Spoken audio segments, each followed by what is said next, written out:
It's a wrinkle. Yeah. What are you gonna do, right? Yeah. I mean, nobody's going Um, to listen to nobody's going to listen if I complain, so it's fine. I will. Uh, well, I know you will. That's what we do.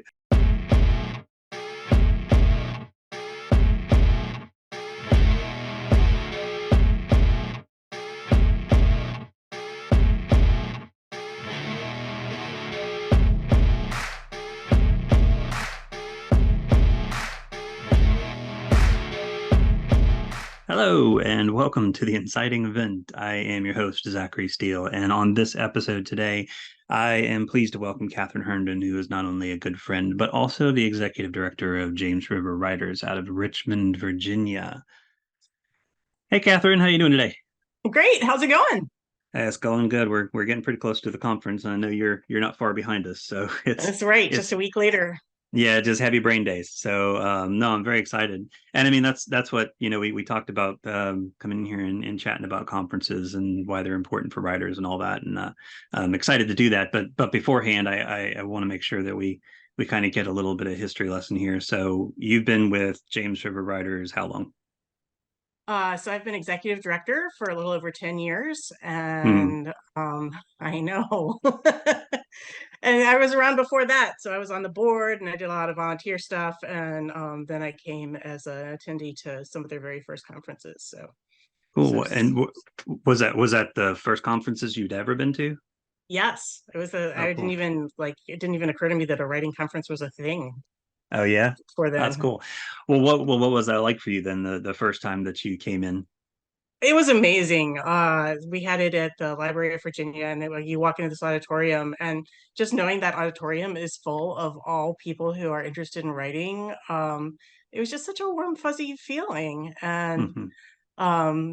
talking to people all day where you didn't have to explain that this was a thing that you did. People just assumed like you're at a writing conference, so you're a writer. Like they Hmm. took you at your word. It didn't have to be like this secret hobby that you couldn't explain to people because they were like, why would you do that in your free time?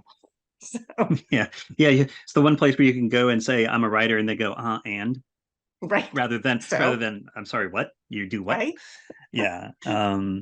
Yeah. I mean, a lot of people, including yourself, know this that though I had been to conferences before and did know they were a thing, the very first like real conference that I went to that was kind of a life changing thing for me was the James River Writers, and it was the very first one of those. And I just remember. I mean, not I no way I would have known people, because I didn't live in Richmond, but I don't know. I just felt like from the moment I got in there to all the way through the weekend that I knew the people that I was with. Right. And so yeah, and you were right. You kind of bypass that whole introduction of dream/profession, and you're just right into like, well, what do you write about, or what is your Yeah. story about, or how many times have you been rejected this week? Right. I mean, it's like, and everybody understands that. So That's so um funny to think that we were there together and didn't know each other for years. I know, right? I know this is terrible, but I can't remember when we formally first got to know Yeah, each I don't. other. It must have been somewhere right around the time that you became executive director, but I can't access the memory banks to be able to say, yeah, that's a definite thing. We could make up some really exciting story since neither one of Yeah. us remember. Oh, that would be fun. We could do that. I know that. It would be really good. We have some key characters in place already. That's right.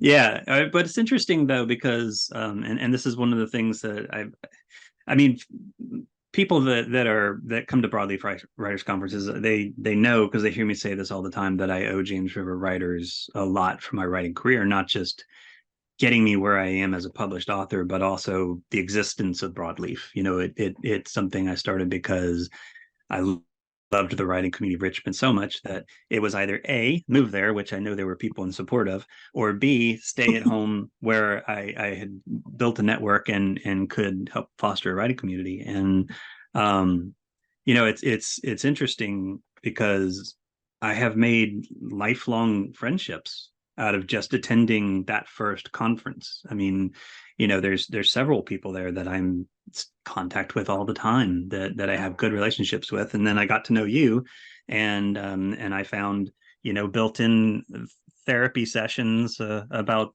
the logistics, shall we say, of Yes, organizing a the behind conference, the but scenes. the behind the scenes, yes, exactly. um but um but yeah, it's such a fabulous thing because I didn't expect it. I never went to the conference thinking, here I'm going to end up with lifelong friends and No. mentors and all that. Um so it's very interesting, to be able to go through that. Yeah, I agree. Yeah. Yeah, I remember sitting at lunch and talking to some people and thinking, wow, it'd be really cool if these people were my friends and we could, have these conversations. But obviously, that's not going to happen because this is just a one weekend thing. And now, 20 years later, they're some of my very best friends ever. So, Hmm. um, Yeah, it's amazing. yeah, admittedly, that is one thing that is, tasked to the writer coming to the conference, that is for most of us a little bit frightening, and that is, wait, I have to socialize and try to maintain relationships afterwards. I know Right. that's complicated. I know, I but joke because one of my good friends gave me her business card at lunch, and seriously, I thought, oh, she's just being polite. I don't know why I thought this because why would somebody give you their business card just to be polite? But I was like, mhm. she doesn't really want, like, I don't want to bug her about, you know, writing and stuff. And so the next time I saw her, she was like, "You never wrote me back. Why?" But oh, okay, I feel like I'm still battling, the school age me, that it's, my Jess is always making fun of me because I've told her stories about this, but like I was always clueless as to like when somebody actually liked me. And I don't mean that even like romantically, but I just mean as friends. I was right, always convinced right. that, well, they don't really like me. No, that's I'm just reading wrong into this. And I still feel like I battle that now. I was like, well, I've got this card and I said I was going to text message, but I guess they didn't really want me to do that. They didn't really, probably not. Yes, So, my critique partner, who I've been a critique partner with her for gosh, at least 6 or 7 years now, had to ask me 3 times before I was like, "Yes, let's do this." Oh, mhm. you're serious? Three is the magic number, right? Yeah. Well, So don't be so like as us. Go to the yeah, conference and and don't believe that the understand. people actually I want to think talk that was to what you. we're trying to get. Let's circle back around to that. Yeah, I mean I think that's what our point is, not to be afraid, scaredy cats like us, but to be big brave dogs, and That's know that right. everybody there wants to be able to make connections and find people, and definitely, you find beta readers and you find critique partners and critique groups, and you find so much if you actually try and understand that other people want that as well. But so as an attendee, we both sort of described what it was like walking in the first time. But for you, in your position as executive director, what is it that is, I don't know, the best part of the conference experience for you?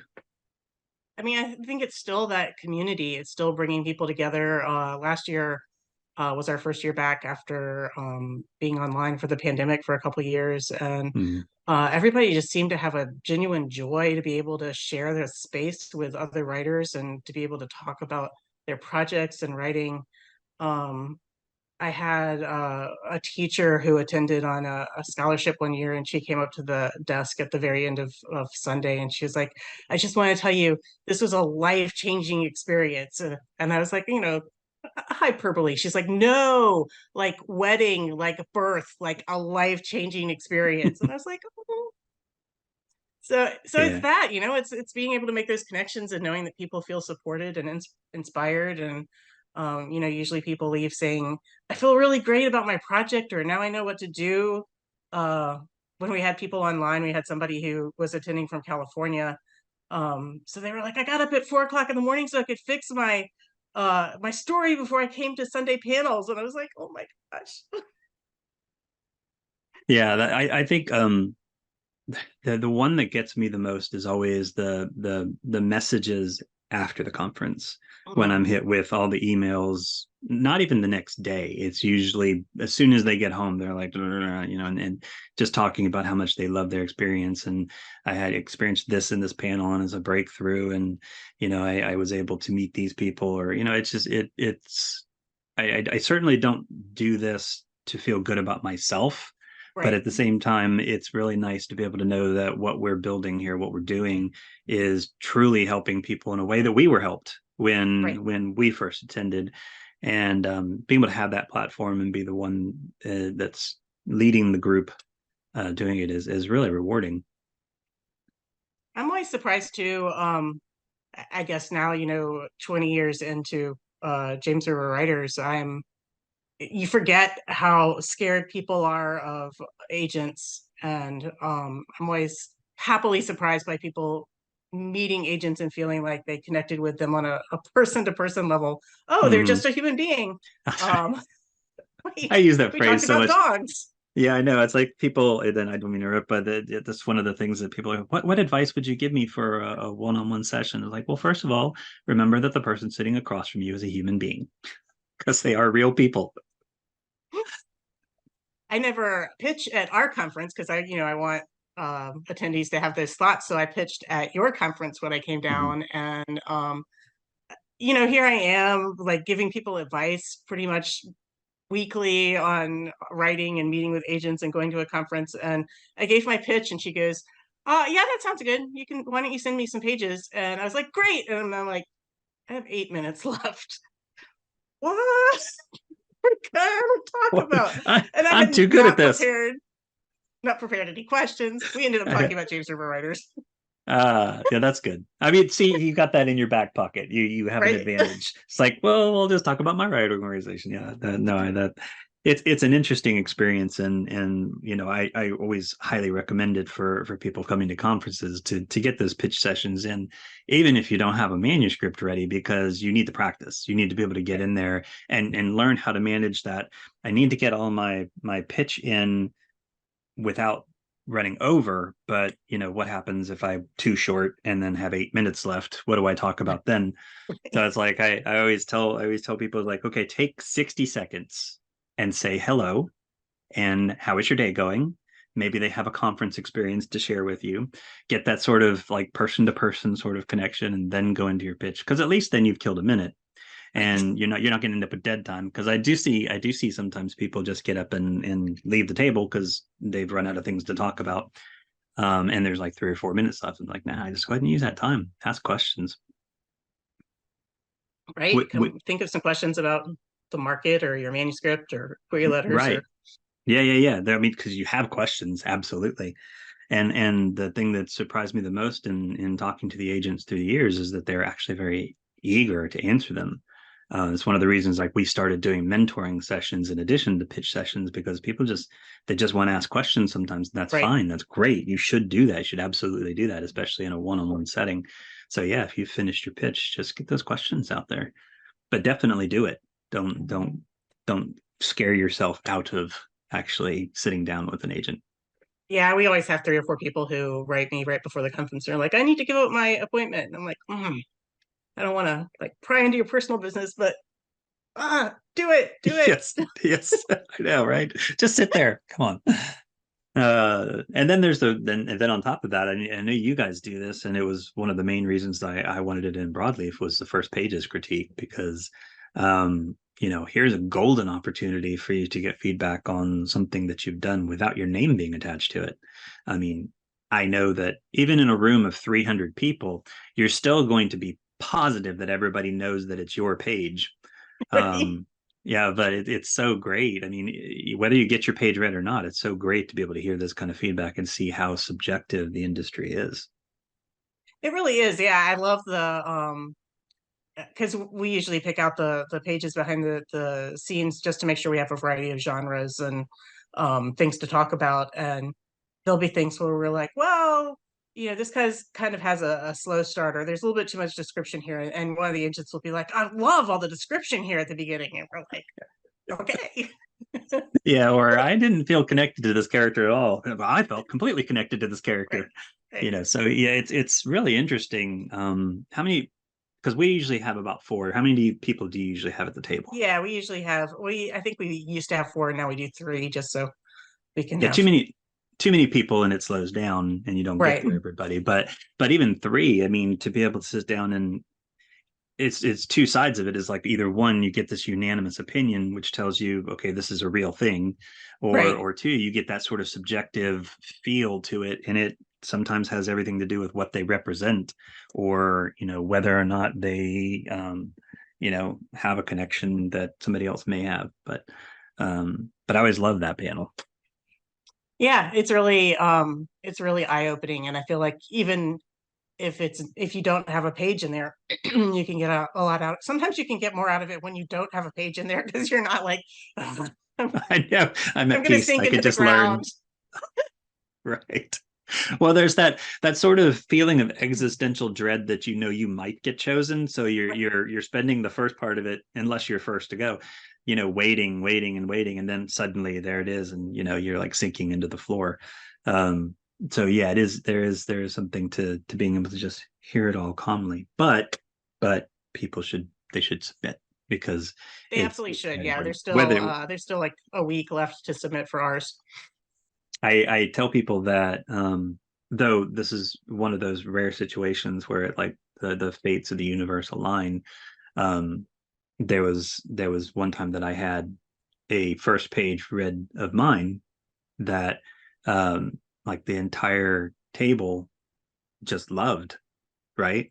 They just loved it. And I was talking to, one of the guys at the table, and he said, like, that's your page.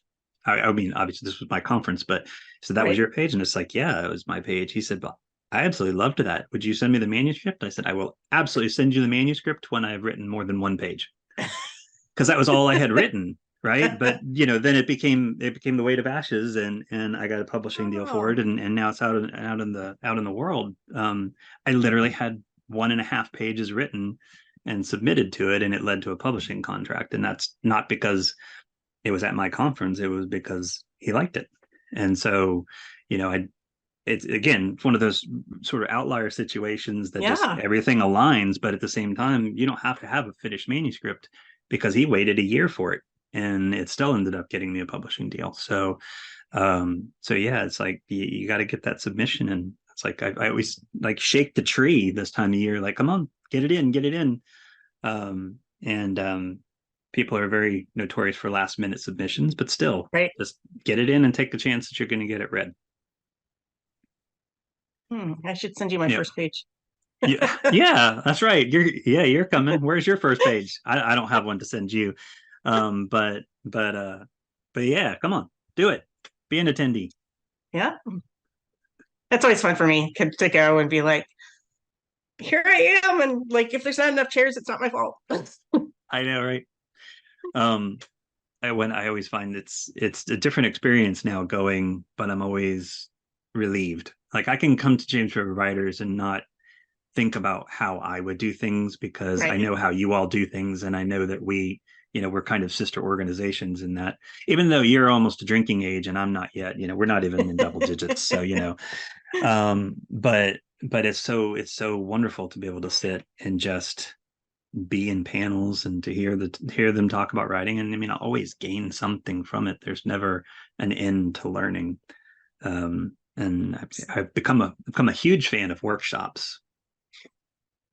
Yeah, we've added more of those this year, more than ever, I feel like, at the conference. So we have some classes ahead of time, and then some workshops actually at the conference. And we've got just a wide variety of things that I'm really excited about. We have somebody's going to do a workshop on writing a 10-minute play. Ooh, Someone is actually going to do a workshop on using tarot cards to for creativity and like character building, which I think will be super fun. And yeah. then somebody's going to do I hope this doesn't scare away all of the introverts, but someone's going to do a workshop on how improv can help you develop your characters uh, and your creativity. So I Hmm. think that that'll be fun too. You know, like how improv can maybe help your dialogue be more natural or help you think through how Hmm. to how to have a little bit more of a flow. So some not quite writerly things. Yeah, I'm even by myself, I'm way too reserved to even consider doing any form of improv. So like my version of improv is like actually writing things down, like interviewing characters to try to get their take on it. And that's usually where I'll get some dialogue and information from, because it's a magical experience. So I can imagine if you have that sort of, I'll call it the TikTok mentality of being able to Yeah. be a presence, to be your own character. That would be kind of fun. Um, I'm an egg that can't be cracked in that regard. But so cool. I mean, what else are you guys going to have this year that you're excited about? So we have in the past had a poetry showcase the evening of, Saturday evening, the first night of the conference. And this time we're going to do it during lunch on Saturday so that more people get a chance to see our amazing poets. Because we usually have, you know, I think like a decent crowd, 25, 30 people come to the poetry thing at night, but we'd love to show that to our whole entire conference. And like I said, more workshops this year. Oh, we're doing headshot sessions for the first time. So for a little additional fee, you can get a professional photographer Mm. to do a headshot and give you three choices for to use in your professional author writing life. We Mm-hmm. which is always hilarious because you get, I'm sure you see this too, as you get a wide range of speaker headshots. Some are clearly professionally done, and some are and some like look professional but probably were taken by friends or family, and some you're like, did you do that, did you take that in the bathroom, man? Did you What's use your going on? webcam? Did you snap this 30 seconds before you sent it? Yeah, I know exactly what you're talking about. So I mean, I think there's the professional headshot, and then there's the attempted professional headshot with what I mean, phones take really great thing. Right, yeah, I mean some of And the both, attempted are fine. yeah, and those are all fine. It's the sort of like I literally just took a selfie and it's not even a good one. Here you go. That yeah, maybe you might want to step that up a little bit. So that's pretty cool. That's really neat thing to be able to do. So Yeah, how about you yeah. guys? I mean, this is actually our first year back in person. Um, and I'm first and foremost just really excited for our community, the people, especially those who are regulars with us, but also the new folks who are coming in and being able to experience it, because I feel like there's going to be just an incredible energy this year, and maybe you experienced that last year. Just everybody excited to be together again. So I'm most definitely looking forward to that from the standpoint of panels and workshops. There are some workshops that I'm really excited about. We have one on the fictionalized memoir, which is becoming much more popular now. Instead of writing about your own life, you sort of take your own life, or factually, you take your own life and just sort of fictionalize it. And there are ways to go about doing that. Interesting. And yeah, and then we're going to take on uh social media, not just like a 101 kind of thing, but getting into how to make the algorithms work for you, because Ooh. it's such an important thing to understand. And I'm not going to sit here and pretend like I understand it all, so I'm probably going to Yeah, sit through especially it. with Twitter, the demise of Twitter, like I'm sorry, what's a what's Twitter? up? I know, right? Yeah. Yeah, so I mean, no, it's very interesting because it changes all the time. And so we've got somebody who's very adept at that, and is going to go through that. And as I mentioned, we do mentoring sessions, and I'm always excited about those, because you don't have the nervousness of going in and having to pitch something, and you just get 10 minutes worth of time to ask questions. And we always have people coming out of those so just happy, because they got information that they really really needed to get, or some kind of push, or some inspiration from it, to understand how to better craft a query letter or something like that. I mean, but mostly I'm looking forward to being there. I'm looking forward to the lunch, which we like you guys, what we provide.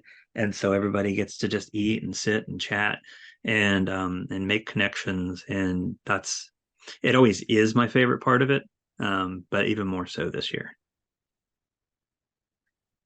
Well, I'm So looking yeah. forward to all of those things too, to coming and Yeah. experiencing them. Yeah, I'm excited for that too. Yeah, it's I think one of the things we've done for a while is like I'll go to your party if you come to mine. And Right. so it's always good. And I always enjoy being able to introduce some of my people to you, because I certainly talk about James River Writers a lot.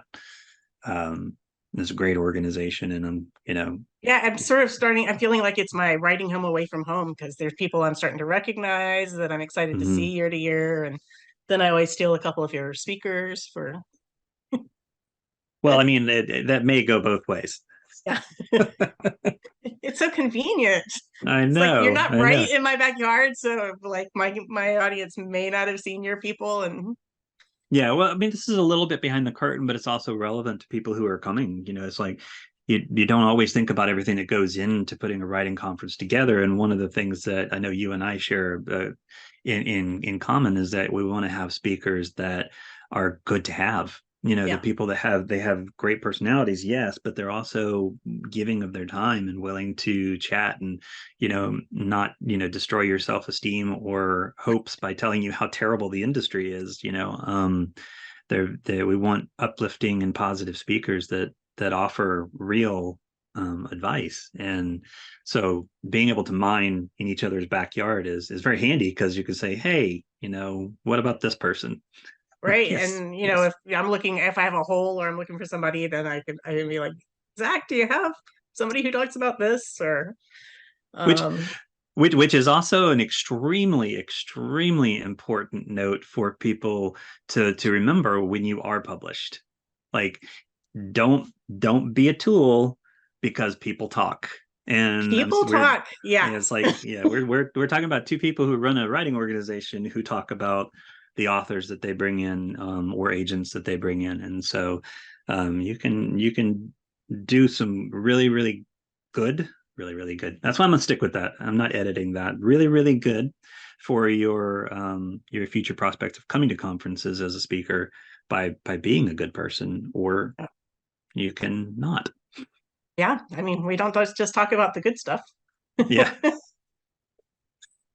So I would Geez. think too, like just imagining we're like 8 hours apart. So there's no reason for somebody to think, oh, I shot myself in the foot in Richmond, but I can go to Atlanta. Uh, Mm-hmm. no, maybe you can't. But if you just think about that, like how close we are, and then we're not that physically, geographically close, like how that must translate to bookstores, independent bookstores. If you're ugly at an Mm-hmm. independent bookstore reading, that has got to spread around. I would think that's got to be a Yeah, and I small mean, community. yeah, and I mean, this is an era of Zoom and instant communication, so it's not. I mean, we can talk to somebody in California as easy as we can talk Right. to somebody that's in our city. So it's definitely something to keep in mind. And especially if you're just coming, even if you're coming as an attendee who has books published, you want to be able to leave a good impression, because people talk. No. but but anyway, yeah. So I'm really excited for my opportunity to come up there, and I'm really looking forward to seeing people that I haven't seen in a great while. Gosh, I can't remember the last time. It was either 18 or 19 that I was up there for a conference. So Wow. yeah, so because we had a few years there between the pandemic and the timing of things, where like last year I think our conferences were the same weekend, The if I same remember weekend, correctly. right? So we kind of shot ourselves with I shot myself in the foot with that one. But we fixed that problem. So we're back in September, where our people want us to be anyway. Um and we're going to be back at the Decatur Library, which is such a wonderful, homey environment, and it's homey, it's intimate, it offers all the opportunities to get to know each other really well. Where are you all at this year? We're at the convention center. At the So, convention center. Okay, yeah, cool. they take good care of us there. So we like that. Give us a little bit of space. Yeah. So, Oh, cool. Well, um, I know we both have a lot to do, but I do kind of want to wrap things up here on an advice standpoint. So for people considering coming to James River Writers, or really any conference for that matter, so it can apply to ours as well. What advice would you give somebody considering that? Definitely do it. That's my first advice. And then Yes. just, don't be afraid to talk to people, because they're all you already have a built-in common interest. So where else are you going to go that you already have a really huge built-in common interest where you have a conversation starter already in place. So don't be afraid to sit with somebody different at lunch and have a chat. It's fun to take somebody with you too. Like if you have a writing friend you can go with, and then you guys can go to different panels and compare notes after the fact, or go to the same panel and compare notes. So, and I think just having an open mind and going there with an interest in learning things is really always my best advice, because you never know what panel is going to be the one that really sparks something. I've had gone to conferences where I had my whole plan set out, and then I saw a speaker I loved and ended up following them around for the rest of the day because I just wanted to hear, whatever they had to say Mm-hmm. about anything. So be flexible. What about you? What have you found to be some of the best Well, advice? yeah, I would obviously I'm going to echo everything that you just said, but in addition to that, like one of the things that I don't know, I feel like has become like a personal mantra or slogan that whatever it happens to fall into here that I use is like I understand that there's a cost involved in this. Like if even if you're locally, your cost is coming to the conference, possibly all the money you're going to spend on books and stuff like that while you're there, because who's going to be able to avoid that? But then if you're out of town, you're talking about travel and you're talking about hotel and possible extra food and stuff like that. But and I understand there's cost involved in it, but at the same time, this is an investment in yourself, and it's on you to do this part. It's on you to invest in your dreams and to invest in what you are, to invest in you as a person, and it's so worth it in the end. Like we talk about, you know, being able to go and connect with people, and you will leave with contact information and people that you're going to keep up with, and you're building something each time you go to a conference, whether you're going to the same one every year or whether you're going to different ones over the course of the year. And it's really really important that you make that investment, and also take advantage of conferences. I know we're doing it where you can attend virtually. So if you want to reduce the cost a little bit and recall the pandemic and go to a conference in your pajamas, you can do that. Right. It's an option. You can do that, and there are recordings that you can watch afterwards and everything. So it I think it kind of channels the just do it part that you Right. began with, but it's so important that a writer takes that investment in themselves seriously and doesn't wait on things to come to them, but puts themselves out there. And I think like an investment, that the repayment of the money that you spend for the weekend is ongoing. If you think about splitting it up over the next year or the next few Mm-hmm. years as far as what it gives back to you, it really is invaluable as far as friends, support, inspiration, knowledge, connections. Like you said, even if you're not ready to get that book out into the world this weekend, uh, the connections you make can help you so much in the future get that Mm-hmm. out there. And there's so much information I feel like especially beginning writers are unsure of or don't know, and you don't have to reinvent the wheel and figure this all out yourself. You have a whole conference full of people who know this stuff or have tried this stuff. There's somebody there who's tried uploading a book cover. There's somebody there who's had to find an editor. So make Mm-hmm. those friends and connections. Yeah, yeah, and talk to the speakers, because they've been there. They've been you. They've been the person trying to get to that published state, and to be able to be speakers at conferences. So if you take the opportunity to talk to them, much like I was talking about with agents, they're human beings too, and they've gone through your struggle. And I definitely can say that people who get published don't just suddenly lose imposter syndrome. It's something that continues on. That self-doubt, like, am I good enough? Should I be doing this? And so take the opportunity to talk to them too, because they're there for it, and they've had the same shared experiences. They're just maybe a little bit further along than you are to this point. Right. And they're there because they love the writing and they want to talk about the writing too. That's I mean, neither of us are putting on $20,000 Neil Gaiman conferences. So our speakers No. are here Yes. because they love the work and they love their books and they love their readers. So Yes, absolutely. Yeah, we love our organizations too much to drown them by paying that much to some mega superstar. So they are expensive. I'm just always so amazed at the level of quality of speakers who uh yeah, I mean, we're not an enormous conference, so I'm just so always so grateful at the speakers that we're able to get to come talk to us, and the ones that I see at Broadleaf too. I'm always amazed at the people who are willing to take their time Hmm. and share their thoughts and their expertise and their journey with us. Yeah, it's so very easy to fan out over that writer you definitely know or definitely have read all their books, or and there's something to be said for that. And you know, there are always going to be times where you have that opportunity and experience at a conference. But you know, the remainder of the names, maybe you haven't read them, maybe you haven't Right. heard of them. That doesn't mean that they don't have something invaluable to offer you, or won't say something in a panel that, you know, finally helps something click in your head to see it the way that you need to see it to be able to do it. So there's something to be said for looking at a speaker list and going, oh, I know this person, I know this person. But just because you don't know the writers doesn't mean you aren't going to gain from them. Absolutely. I would say I spent like probably my first 10 years going to James River Writers Conference not knowing the person they had as the headliner. Like, is this person? I have no Hmm. idea, which I assumed was, my fault for not being Yes. aware.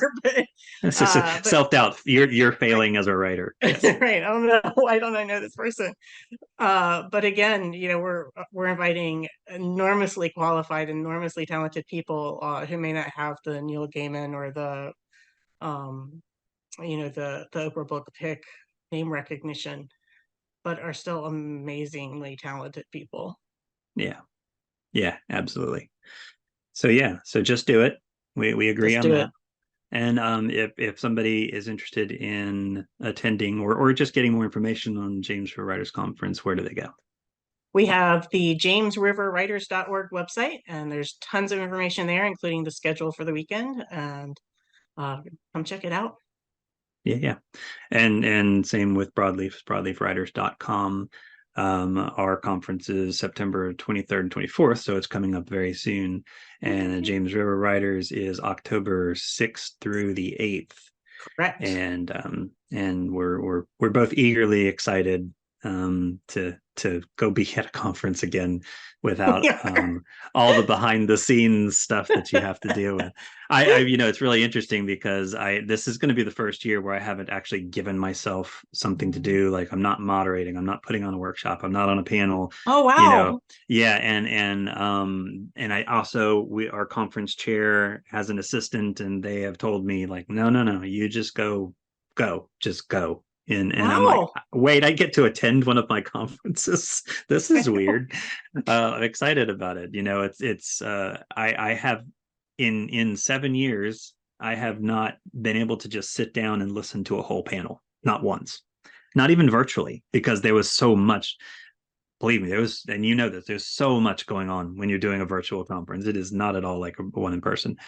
So I'm actually very excited to be an attendee at my own conference this year. That is very exciting. And I'm I very feel like excited to even if I've had a chance to sit down and look at a panel, like I start getting sleepy and it has nothing to do with the just quality exhausted. of the panel, but just, you've run yourself ragged up until this minute and you sit down, your body's like, oh, nice time for a nap.